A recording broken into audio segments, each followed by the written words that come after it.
Absolutamente sí, porque el pueblo no compra el relato. O sea, porque hoy además venía un artículo buenísimo sobre sanidad y todo lo que está pasando. Y es que al final los datos matan el relato. Y la gente lo tiene clarísimo. Lo que a mí me llama mucho la atención es que yo creo que ya lo hemos hablado varias veces en el programa, es que sigamos viendo, cuando vemos el incremento de Vox, ¿no?, que lo sigan tachando como un partido antisistema. Cuando vemos un contexto completamente disfuncional, cuando estamos viendo además no solamente a nivel doméstico, sino también a nivel Europa, es decir, al final, ¿no? Decía Merz que, oye, que ya Europa, que despertemos de las vacaciones, aunque parece ser que aquí no, porque ya veis, acabamos de ver lo de la subida del sueldo mínimo. El salario sí, mínimo interprofesional. Exacto, ¿no? Y aquí seguimos todavía trabajando en Walt Disney. Pero al final España es un contexto ahora mismo absolutamente disfuncional y lo vemos claramente en los datos de sanidad. Tenemos hoy una huelga uno de los periodos, y me imagino que Antonio nos contará, de los más conflictivos que estamos viendo en la sanidad. Tenemos las infraestructuras totalmente paradas. Tenemos sistemas educativos donde estamos viendo ya una brecha entre nuestros niños y nuestras niñas, porque los niños van peor que las niñas por un montón de políticas que esto sería ya un programa entero. Al final vemos, ¿no?, políticas cortoplacistas como lo que estamos viendo aquí, porque al final está genial subir los sueldos, pero yo me pregunto como empresaria, ¿quién paga la fiesta? ¿Quién paga la fiesta? Porque no veo una deducción fiscal, no veo una incentivación, ¿no?, para poder emprender. Todo lo contrario, con una burocracia que absolutamente nos absorbe. Entonces, las personas y en general el pueblo pues está harto. Y todo esto, pues al final también os digo una cosa, de 26 elecciones, 6 las ha ganado Sánchez. Entonces, bueno, y luego también, y vuelvo otra vez a lo de la política de no solamente cortoplacista, sino la política de la confrontación, que muchos insisten que empezó en la famosa foto de Colón. Y esa foto, el que hablaba de Cataluña, que vemos ahora mismo a ella, que ha vuelto hoy, oye, bendito, y que esté bien y que todos nos alegramos, solo faltaría, pero yo creo que la foto de la confrontación no empezó en Colón, empezó en el 2003, en los últimos coletazos del gobierno de Aznar, cuando por primera vez vimos en este país un gobierno tripartito cuyo objetivo era ir en contra de todo aquello que oliese a derecha. Eso, si además en un contexto, lo estás viendo, ¿no?, en un contexto totalmente con errores históricos, donde hemos ido y seguimos asistiendo a un país que tiene vergüenza de su identidad o vergüenza de sus orígenes católicos, una desafección tremenda, pues ¿cómo no va a ganar el único partido que tiene la valentía de poner encima de la mesa una reforma integral de todo lo que tengamos que hacer a nivel estructural, operativo, de normas, de leyes? Entonces, bueno, yo creo que cada vez que asistimos los lunes a este programa y vemos estas encuestas, así como el pasado domingo, pues verdaderamente asistimos a un halo de esperanza. Un halo de esperanza de un cambio de verdad, que es lo que necesita España, sin titubeos. Y además desde una actitud humilde. O sea, lo hemos visto en Europa este fin de semana. Hemos cometido errores históricos. Y tenemos que enmendar esos errores. Y los tenemos que enmendar con un liderazgo valiente, como decía tanto los políticos este fin de semana como nuestro filósofo Javier Gomá, decía, oye, un liderazgo que se basa en un realismo con valores. Es decir, no en un infantilismo y en un Walt Disney, ¿no?, de quién paga la fiesta, que en esa política cortoplacista, que es lo que vemos todos los días. Así que benditas encuestas y bendito crecimiento y bendito cambio. Una cosa, solo un apunte. Bueno, evidentemente las encuestas son las encuestas, te lo compro, pero vamos a ver los datos de Castilla y León. De uno pasaron a 13, tenían un 17,64%. Esto fue un salto histórico en Castilla y León. O sea que estamos viendo un cambio sociológico y yo creo que ahí... No, seguro, sí, tendencias sí que marcan, pero que se queda corta porque con 100 y pico diputados del PSOE se queda corta. Me vas a matar, Natalia, pero lo que sí me sorprende es que habiendo pasado todo lo que está pasando y todavía con lo que pasó en el horrible accidente que vimos ferroviario, como todavía puede haber el porcentaje que vimos todavía, ¿no?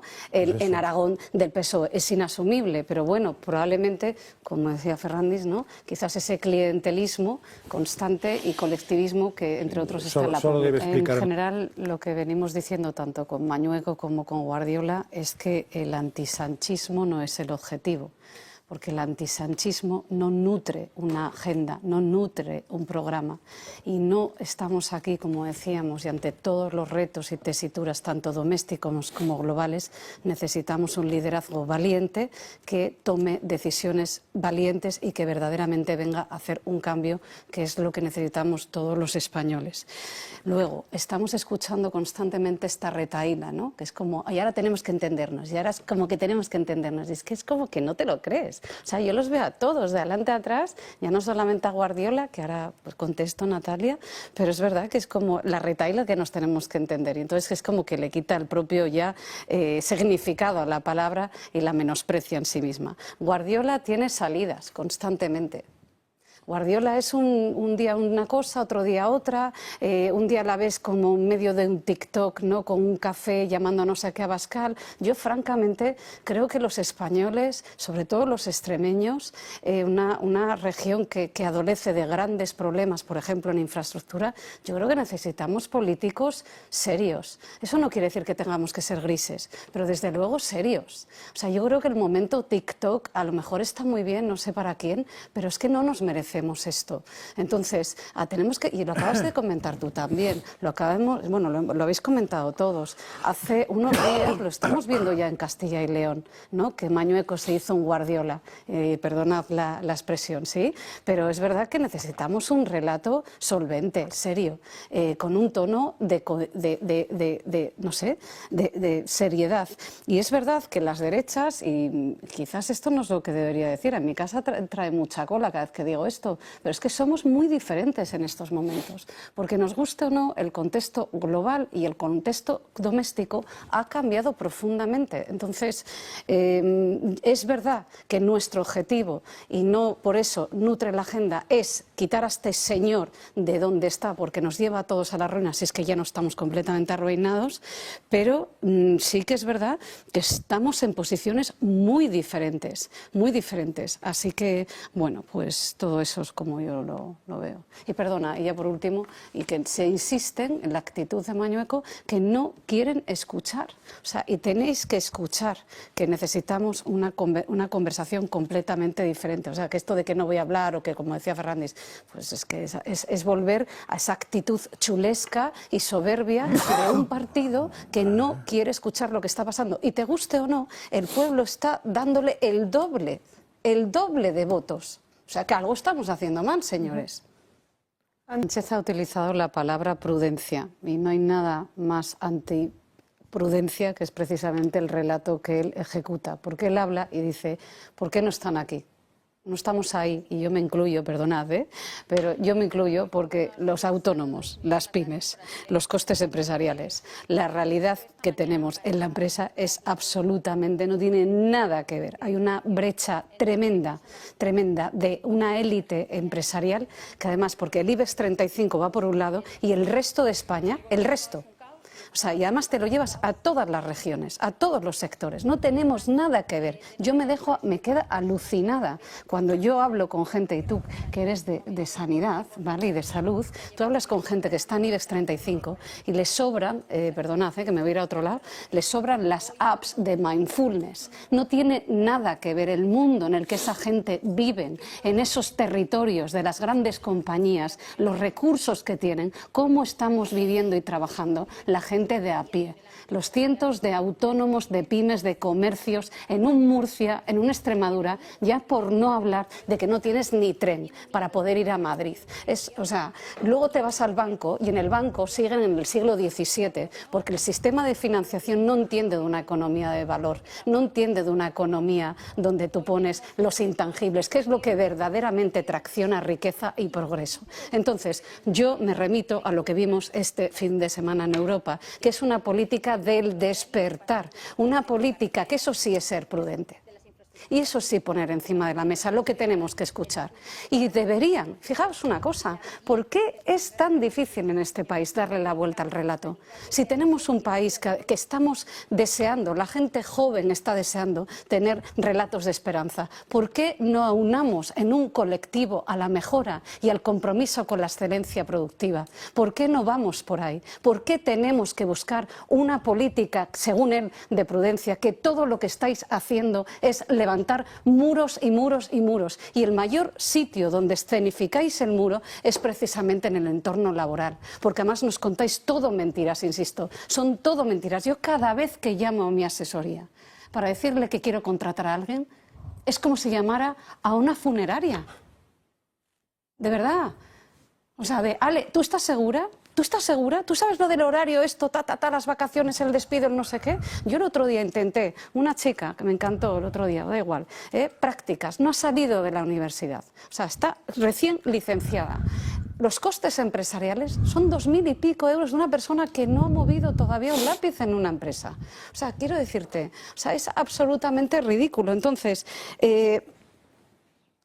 es tremendo la irresponsabilidad de un gobierno que solo habla en estos términos dicotómicos de los unos contra los otros en pleno siglo XXI, cuando lo que nosotros tenemos que hacer es poner en marcha políticas fiscales y una mentalidad y un comportamiento y una actitud de responsabilidad que traccione este país hacia una economía de valor, porque estamos hartos de exportar esto.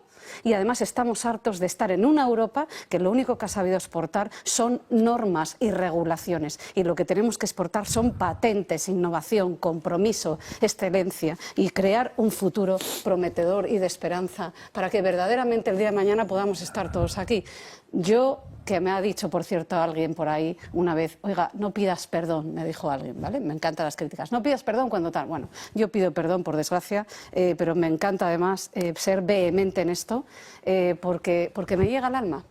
Me llega al alma por profesional, por empresa y por madre, porque yo tengo un hijo y quiero pensar que mi hijo el día de mañana tendrá un futuro en este país. Y como sigamos con toda esta panda, que lo único que hacen es repartir pobreza para todos nosotros. Bueno, vamos a ver. A mí esto me pone muy intensa.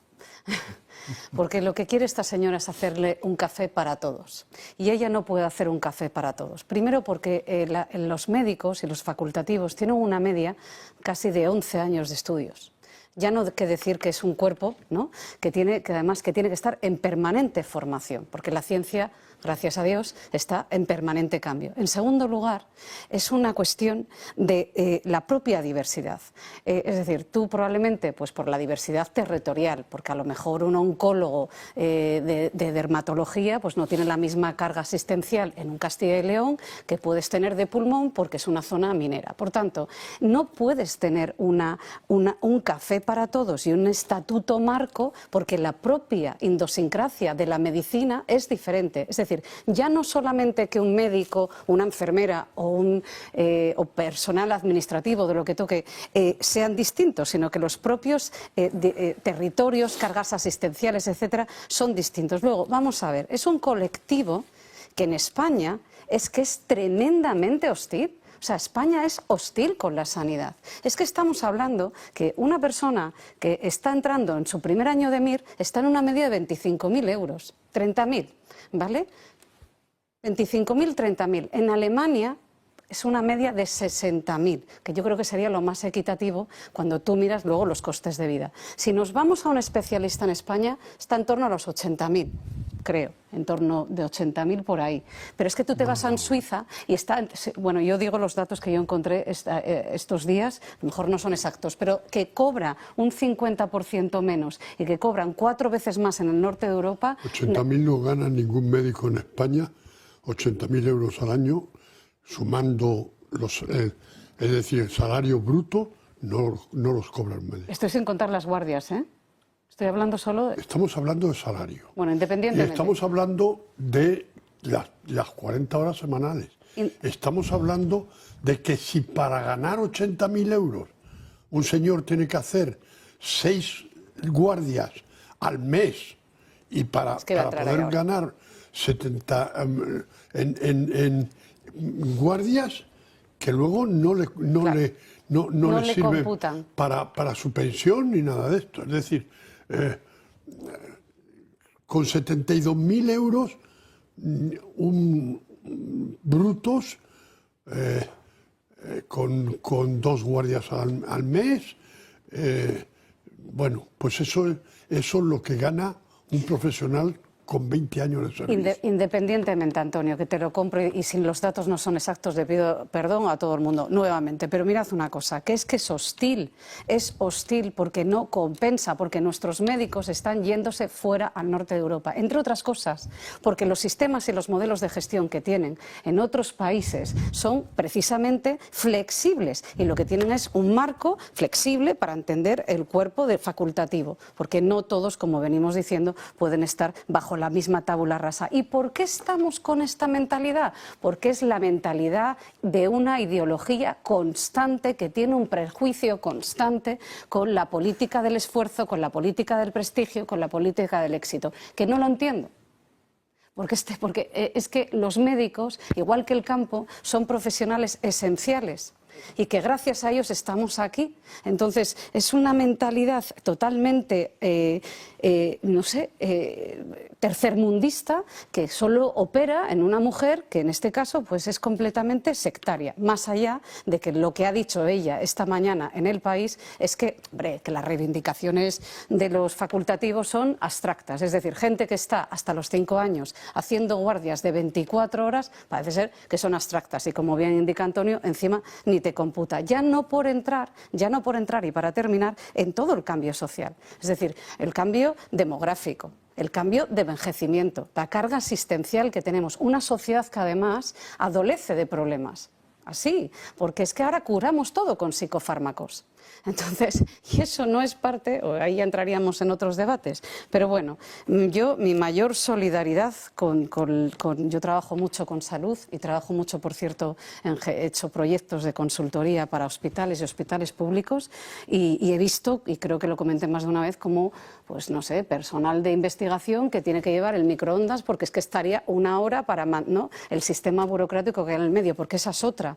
Ya no solamente es todo lo que estamos hablando, sino la ineficiencia y el sistema que está completamente roto, que a pesar de su diversidad, por cierto, están todos absolutamente de acuerdo, porque todos se están yendo a la huelga. Y mi más sincera felicitación precisamente al 12 de octubre, quien conozco bastante de cerca y que todavía, como bien indicaba Antonio, acaban de hacer 4 trasplantes en 4 días y están batiendo récords, así que bueno.